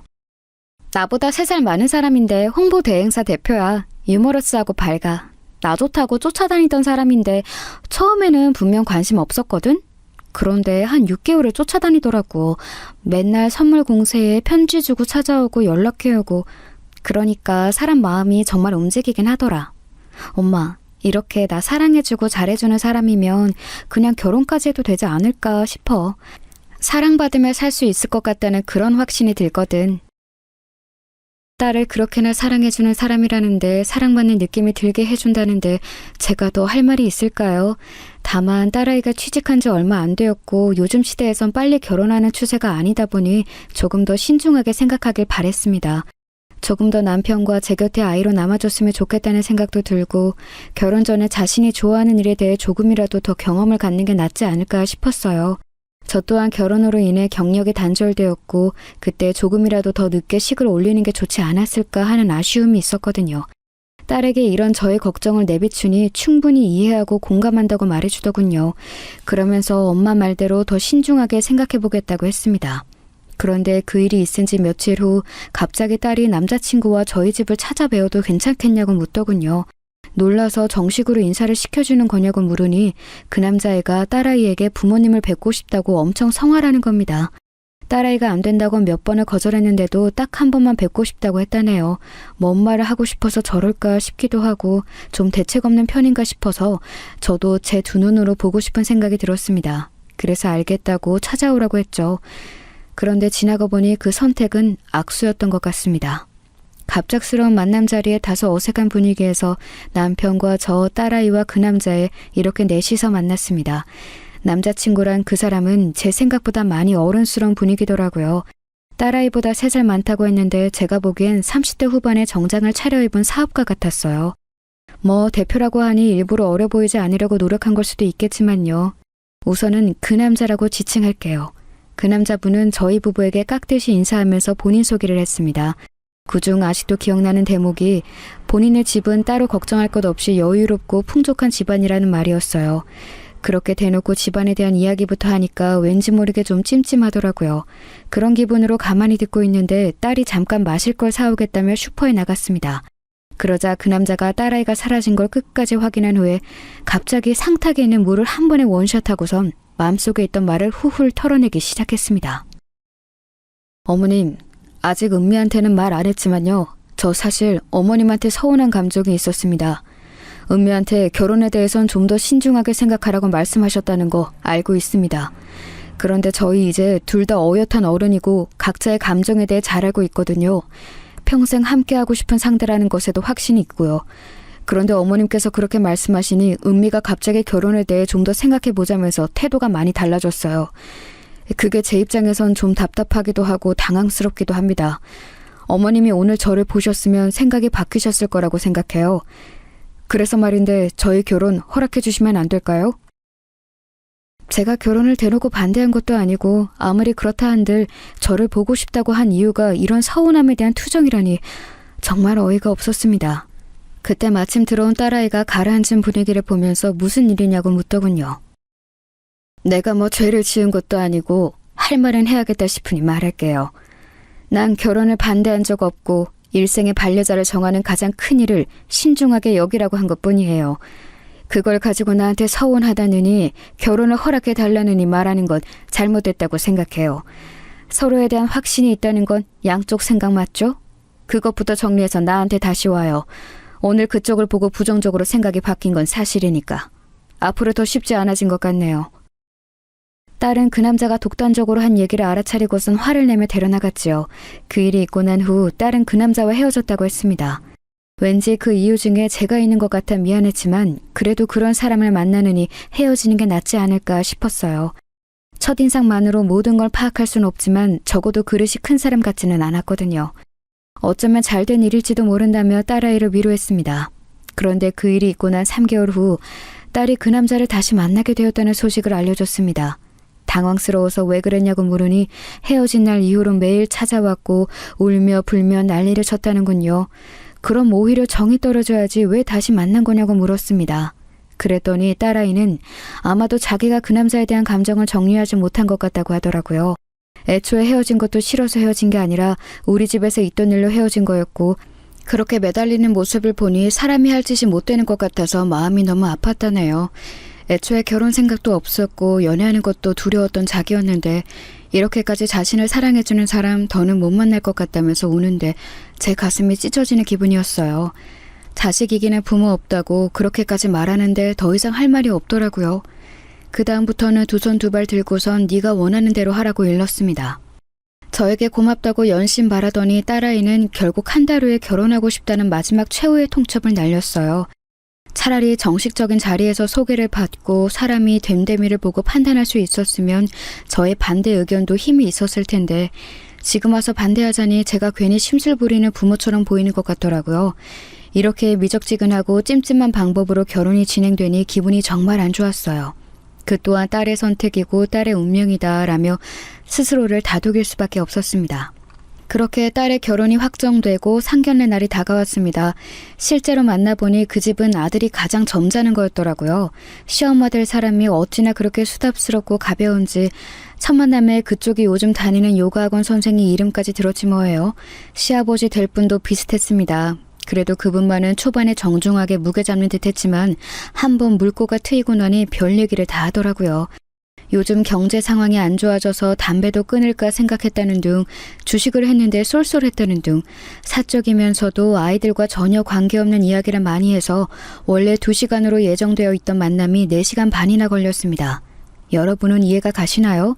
아이들 이야기는 30분 하고 나머진 정말 본인들 일, 취미, 관심사, 고민 얘기뿐이었어요. 솔직히 개모임 나온 줄 알았습니다. 그러면서 또 아들 사랑이 어마어마하시더라고요. 하나뿐인 아들인데 그 나이에 벌써 대표고 또래에 비하면 벌이도 많다고요. 맞아요. 30대 초반에 그렇게 자기 일 번듯이 해나가는 청년 흔치 않죠. 그런데 그렇게 노골적으로 들으니 자꾸 거부감이 들긴 하더라고요. 그걸 티내면 안 되니 적당히 호응해줬습니다. 그런데 사위가 될 그 애가 자신의 집안이 중상충이니 뭐니 떠들어대던 말과는 상황이 조금 다르더라고요. 그럼 신혼집은 반반으로 준비하는 거 맞죠? 뭐 요즘에는 다 반반 결혼한다고 하니까요. 우리 아들은 갈수록 더 창창한 직업이라 그 발전 가능성만 보면 걱정하실 거 없어요. 이런 남편감 구하는 것만 해도 요즘엔 쉽지 않거든요. 사실 저희 집이 이러니 저러니 해도 뭘 해주고 이럴 상황은 못 되거든요. 남편 사업은 요즘 직원들 임금 주기도 어렵고 저도 코로나 때문에 미용실 접고서 쉬게 됐고요. 저희는 쓰는 게 바쁘다 보니 자식은 그냥 알아서 먹고 살았으면 하는 마음이죠. 새 신사 하신다고 들었는데 사돈댁은 노후 준비하셨어요? 아이들한테 손볼릴 스타일은 아니신 것 같은데 빨리 준비하셔야겠다. 그쵸? 제가 괜히 없는 말에 기분 나빠하고 꽁해진 게 아닙니다. 사람 면전에서 계속 저런 식으로 살살 사람 속을 긁으니 누가 좋아할까요? 남편이 그나마 나서서 우리가 알아서 할 테니 신경 쓰시지 않아도 된다고 말했으니 망정이지. 그 사람이 말하지 않았으면 아마 제가 격앙된 상태로 쏘아붙였을 겁니다. 돈을 얼마 썼다, 뭘 샀다 실컷 자랑하더니 정작 자식 도와줄 돈은 없다고 하는데 정말이지 어이가 없더라고요. 보아하니 그 집안 자체가 사치가 심한 편이더라고요. 보태줄 돈은 없다면서 온몸에 휘감은 명품들이 반짝이는데 참나. 저희는 사위될 친구가 가져오는 만큼은 뭐라도 해주고 싶어서 애들 신혼방 전세금 반과 혼수는 대주었지만 아무 말 안 했거든요. 그런데 저렇게 가벼운 태도와 언행을 보여주니 왠지 너무 마음이 불편하고 찜찜했어요. 해서 집에 돌아가는 길에 딸에게 정확히 재산을 나누라고 했습니다. 그러자 딸도 그럴 생각이었다면서 칼같이 나누겠다고 답했어요. 그러면서 우물쭈물하더니 딸이 저에게 대신 사과를 하더라고요. 엄마 직업에 대해서 왈가왈부하는데 너무 화가 났다고요. 그 자리에서 따지고 싶었는데 싸움이 날까봐 참았다는군요. 마음이 쓰려서 그런 생각을 했다는 것만으로 엄마는 괜찮다고 아기는 없는 것 같으니 잘 참았다고 말했습니다. 그때는 저도 정말 그렇게 생각했어요. 사람이 가볍고 철이 없지만 그렇다고 잘못되길 바라는 악의까지 있지는 않다고요. 하지만 그 또한 저의 잘못된 판단이었습니다. 그렇게 결혼식을 치르고 1년이 흘렀습니다. 그때까지만 해도 모든 게 생각보다 순탄히 흘러갔어요. 사회는 여전히 실속 없이 입만 번지르르한 타입이었지만 미운정이 든다는 게 계속 보다 보니 그냥 저런 사람이구나 하고 받아들이게 되더라고요. 입만 산 게 그렇게 큰 잘못은 아니기도 하고 한 귀로 흘리면 되니 그렇게 넘어갔죠. 신혼을 좀 즐기다 아이를 낳을 생각이라 하기에 급할 거 없으니 천천히 생각해보라 했고요. 그런데 어느 날 딸아이가 오밤중에 집을 찾아왔습니다. 큰 가방 하나만 덜렁 들고서요. 너무 깜짝 놀라서 무슨 일이냐고 물으니 그저 웃으면서 별일 없다고 그냥 엄마 아빠 보고 싶어서 왔다는 말만 하더군요. 딱 봐도 분명 무슨 일이 있는 사람 같았습니다. 그런데 아무리 물어도 도통 답을 해주지 않으니 너무나 답답하더라고요. 짐까지 싸들고 나온 걸 보면 부부싸움인 것 같은데 그럼 더 이상 캐물으면 안 되겠다 싶어서 그냥 두었죠. 그 일이 있고 난 후 몇 번을 더 집을 찾아왔어요. 그때마다 아무 말 없이 자기 방에 들어가 자고 출근하고 퇴근하고 짐을 싸서 다시 나가길 반복했죠. 여전히 아무 말 하지 않았고요. 우리가 걱정하는 걸 끔찍이도 싫어하는 아이인데 그럼에도 저렇게 집을 찾아오고 또 아무 말 안 하는 걸 보니 분명 큰일이 있겠다 싶었습니다. 점점 말라가는 아이를 보면서 아무래도 신경이 쓰여서 딸이 좋아하는 반찬을 바리바리 싸서 집으로 찾아갔습니다. 미리 연락을 하고 갔는데도 차가 막혀서 딸이 좀 늦는다 하더군요. 집에 사위가 있을 거란 말에 반찬이 날씨 때문에 쉴까 싶어서 일단 먼저 갔습니다. 오랜만에 사위를 보았는데 어쩐지 인사할 때부터 좀 시큰둥하더라고요. 제 방문이 마음에 들지 않은 듯 보였습니다. 우선은 깊이 생각하지 말자 싶어서 반찬을 내려놓고선 냉장고를 정리해주고 있었어요. 그런데 사위가 그런 제 모습을 옆에 서서 가만히 보더니 이런 말을 하더군요. 어머니, 혹시 은미가 시켰어요? 이러면 제가 신경 쓰고 마음 불편할 것 같아서? 네, 그래요. 마음 불편한 건 맞으니까 이만 돌아가세요. 그런데 이러셔도 저 더 이상 할 말 없어요. 이미 할 만큼 했으니까 뭘 더 하라는 얘기예요? 지금 무슨 소리 하는 거야, 이서방? 은미가 뭘 시켜? 내가 굳이 자네 신경 쓰게 할 이유가 뭐가 있어? 제가 아예 모르는 눈치이자 사위가 금세 당황하는 겁니다. 이게 다 무슨 소린가 싶었어요. 그때 딸아이가 급히 안으로 들어왔습니다. 저는 속이 너무 답답한 나머지 곧바로 딸에게 물을 수밖에 없었어요. 이서방이 무슨 말을 하는데 난 하나도 못 알아듣겠네? 둘 사이 무슨 일이 있는 거야? 아니, 무슨 일인 것까진 말 안 해줘도 돼. 그래도 이런 모습 보고 있는 건 너무 걱정되고 마음 쓰여. 얼른 해결을 하고 정리를 해야지. 뭐 하는 거니? 어머님, 아까는 제가 말 실수한 거예요. 별일 없습니다. 걱정 끼쳐드려서 죄송해요. 그냥 사소한 일로 다툰 건데 은미랑 잘 해결해 볼게요. 사위가 말을 끝내자마자 가만히 듣고 있던 딸이 사위의 뺨을 때렸습니다. 갑작스럽게 일어난 일에 놀라서 저는 그 자리에 얼어붙을 수밖에 없었어요. 사위는 벌겋게 변한 뺨을 부여잡고 무슨 짓이냐며 큰 소리를 냈습니다. 그러자 딸이 충격적인 이야기를 꺼내기 시작했어요. 뭐? 사소한 일? 별일 없어? 네가 인간이면 최소한 우리 엄마 앞에서 실수 같은 거 하면 안 되지. 더 고개 숙이고 좋아하려 하지. 엄마, 이 사람 바람 폈어. 그것도 술집에서 만난 여자들 3명이랑. 아니, 혹시 모르지. 나한테 들킨 거 말고 더 있는지도. 그렇게 여자들 만나서 히히덕거리면서 나한테 사랑한다 말하고 나밖에 없다고 말했어. 이게 정상이야, 엄마? 내가 미안하다고 사과했잖아. 몇 번을 사과하고 무릎도 꿇었잖아. 그런데 이렇게까지 해야 해? 어차피 너도 이대로 이혼하면 손해 아니야? 돈도 잃고 직장 가봤자 이혼녀 타이틀만 얻는 거잖아.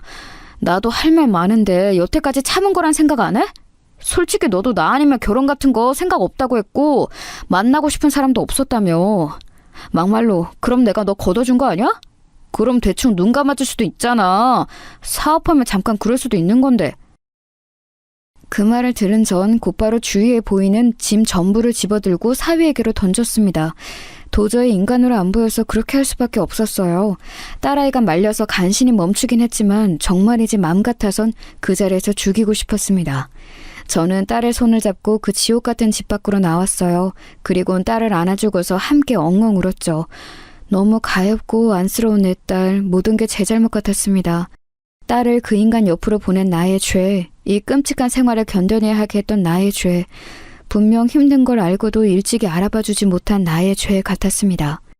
딸은 저에게 미안하다면서 연신 사과했어요. 그러면서 꺼낸 딸의 이야기는 충격적이었습니다. 외도에 대해서 전혀 생각지도 못했던 어느 날 사위의 가방에서 낯선 여자의 속옷을 발견했답니다. 너무나 확신한 외도가 맞아서 우선은 자료를 모으려고 지켜봤대요. 그런데 정말 눈 하나 깜짝 안 하고 거짓말을 하기에 자신의 생각보다 오래 그리고 어쩌면 더 많이 여자를 만났을 거란 추측이 들었다고 하더군요. 그렇게 다른 여자와 통화하는 걸 엿듣고 옷에서 다른 여자의 향수 냄새를 맡고 확신을 하게 됐다고 합니다. 그렇게 처음 외도를 알았을 때 이혼해야겠다고 결심했지만 사위가 곧바로 붙잡고 사과하기에 우선은 생각해볼 시간을 갖기로 했대요. 그런데 그 생각해보는 기간 중에서도 바람 피운 흔적을 들키고 또 들키고 갈수록 태도가 뻔뻔해지더니 이제는 저렇게 적반하장으로 나오고 있다고 하더라고요.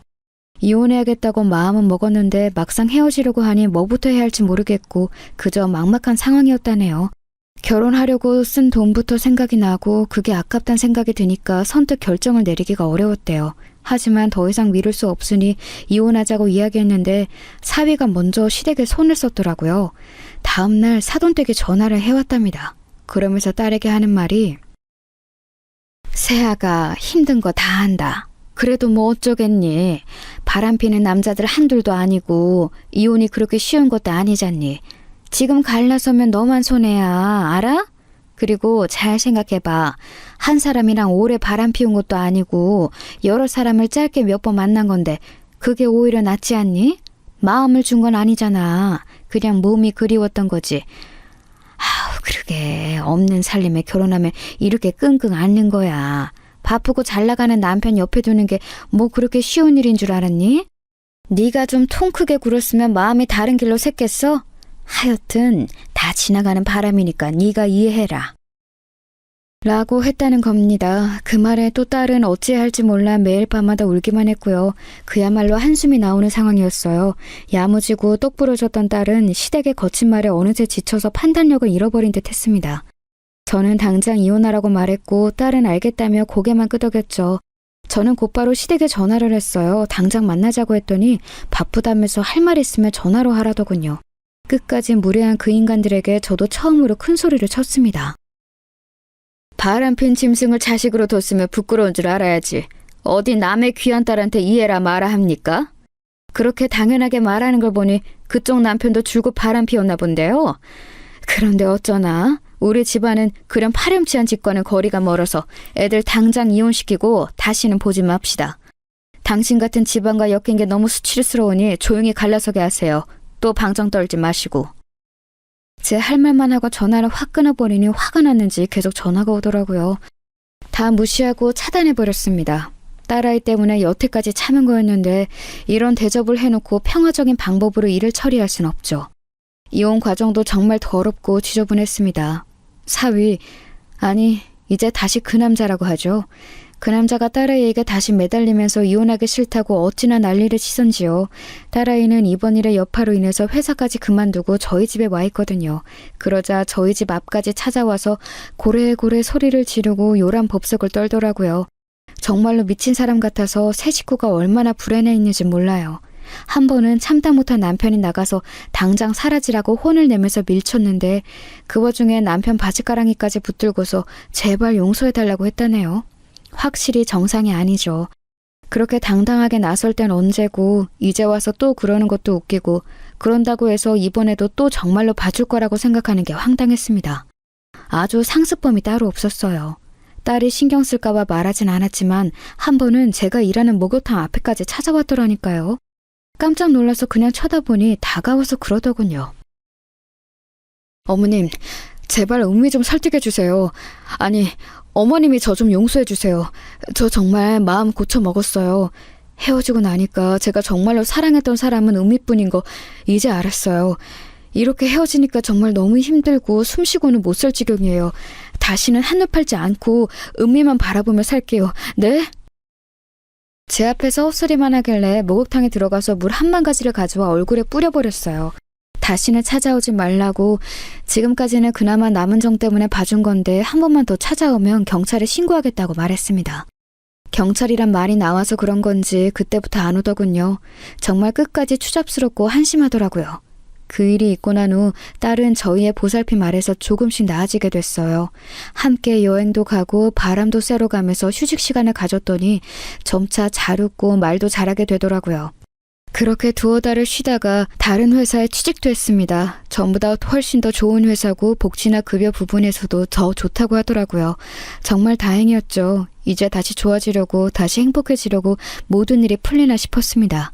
와중에 그 남자가 자신을 잊었냐며 몇 번 문자를 보내왔다는데 그게 싫어서 이젠 아예 번호도 바꿔버린 듯 하더라고요. 거리가 좀 멀어도 당분간은 집에서 왔다 갔다 하며 회사를 다니기로 하고요. 그렇게 3개월 정도가 흘렸을 무렵 집으로 꽃배달이 하나 왔습니다. 사실 너무 놀란 채로 받았어요. 또 그 미친 남자애가 선물을 보내온 걸까 봐요. 그럼 곧바로 찢어버리려는 마음으로 확인해 보았는데 다행히도 모르는 사람 이름으로 온 선물이더라고요. 퇴근한 딸에게 물어보니 아는 사람이 자기를 마음에 들어해서 선물을 주는 거라 하더라고요. 듣자 하니 지금 다니고 있는 회사의 대표라는 것 같았습니다. 대표인데 미혼에 젊어서 인기가 좋은 사람이라 하더라고요. 그런데 회사에서 몇 번 본 이후로 자신에게 마음을 표현하기 시작해서 사장과 직원 관계에 좀 불편하다 하더라고요. 게다가 이젠 자신을 좋다고 하면 오히려 거부감이 든다면서 이번엔 그냥 못 본 척 넘겨버리겠다고 하더군요. 부모의 마음으로써 딸이 다른 더 좋은 사람을 만나서 상처로 회복하길 바래왔죠. 하지만 이번엔 딸의 말이 이해가 갔어요. 쉽게 마음을 주는 것도 어려울 테고 애정 공세를 보이는 행동도 전 남편과 같아서 기시감이 드니 더 불편한 것도 있었겠죠. 이제는 그저 시간이 약이라는 생각에 딸아이가 하고 싶은 대로 두기로 했습니다. 그 뒤로 몇 번 더 선물이 왔고 아마 익숙하게 받는 걸 보니 뭔가 진전이 있는 듯 했지만 물어보진 않았죠. 그렇게 안정을 되찾을 무렵 저도 늘 똑같이 일터로 출근한 날이었어요. 가보니 어쩐지 익숙한 사람이 의자에 앉아있더라고요. 전 사돈댁이었습니다. 목욕탕에서 일하는 15년 동안 그렇게 화려하고 풍성하게 꾸민 머리에 화장을 하고 들어온 사람은 처음이었을 거예요. 다리를 척 꼬고서 저를 올려다보던 그 눈빛, 영락없이 그 여자였죠. 어머, 이게 누구야? 사돈댁 아니에요? 너무 오랜만이다.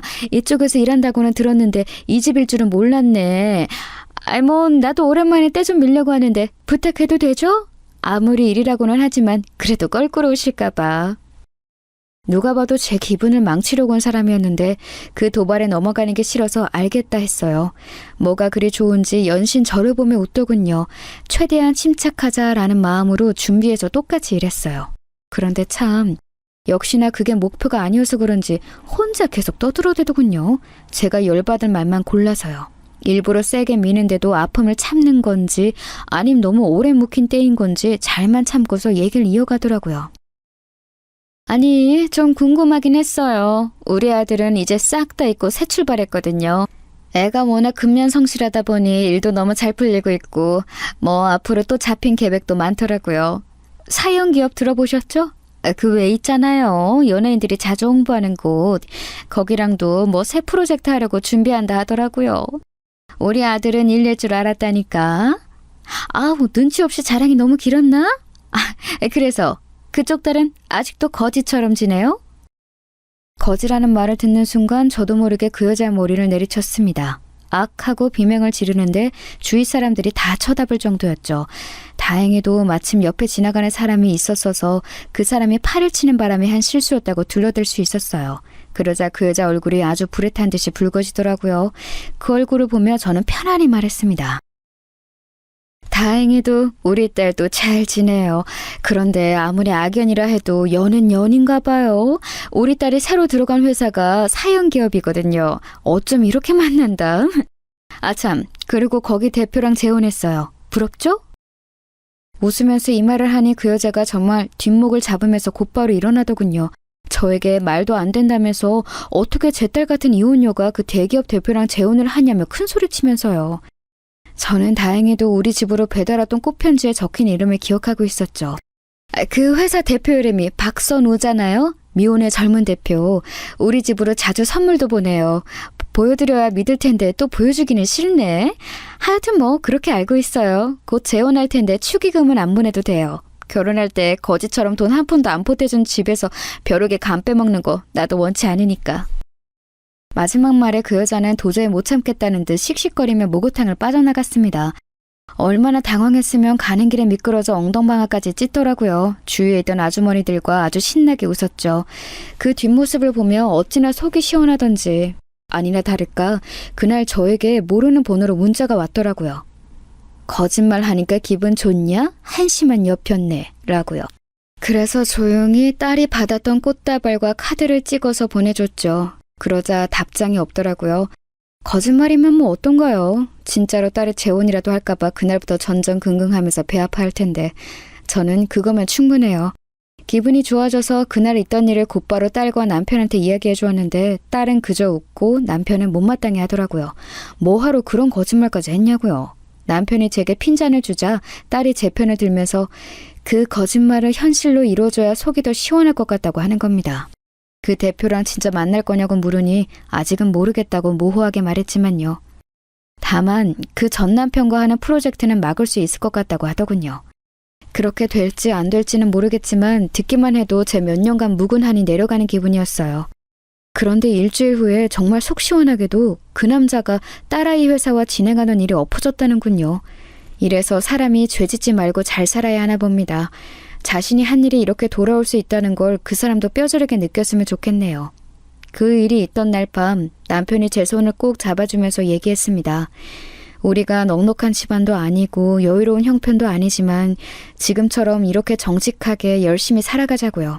이렇게 살다 보면 분명 좋은 날이 있을 테니까 그 사실만 믿고 우리의 자리를 지키며 살아가자고 말해주었습니다.